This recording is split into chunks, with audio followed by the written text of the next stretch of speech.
Welcome back to the channel, Break from Fear. This is part 2 of the Dog Whisperer. We are reporting how the Dog Whisperer, the animals in the Dog Whisperer, helps us to understand survival mode. So when Cesar goes into a home, we were talking about asking why the dog owners are so hypersensitive. We said that sometimes it's mirroring your own childhood of pain or something happening to them, but also each and every person who presents with their animal admits to being frustrated and angry after trying to discipline an animal just as you would discipline a child. If it's not working out, it builds up and you have frustration and anger, which is not calm and assertive, which is what the child needs as well as what the dog needs. Now, Cesar's method, you can tell that it's a public concern because he takes time to tell you where and why and that it doesn't hurt. But the flip side of this too is that more times than not, Cesar gets bit by the dog. So there are times there, if he gets bit and he's bleeding, it's there. It's never something that you need to go to the ER. But the point being made is, if he gets bit by the dog, and he just, if you want to get someone attention, and you barely touch them, or a dog bites you, you really need to up the ante to get their attention. So if the dog's rage is a 10, you have to go at a 10 or maybe an 11. And that's one of the concerns people have, that Cesar has to do it firmly. So in other words, if your child is at the stove and about to put their hand, you are going to touch them to move them away. You can't do it in a sissy way and too gentle, because a child may not think you're serious and they'll get burned. But you know, in real life or in reality, you are going to tap them firmly, or you're moving them away and you're grasping it. It's to knock the brain out of where it is and to get their attention. In the Dog Whisperer, it's no different. He has to do it firmly. And when you don't do it firmly, then the dog doesn't respond. If you're not doing it firmly in real life, then the child isn't responding either. So the energy of and it doesn't matter, in survival mode, you could be president of the United States, you could be a teacher, lawyer, doctor, Indian chief. Even with those high-priced positions, your energy is still fear-based.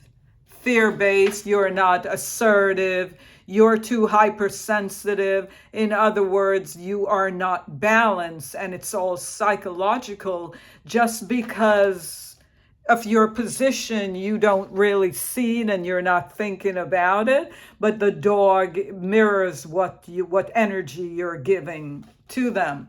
And when you're screaming, that's more harmful than Cesar's touch.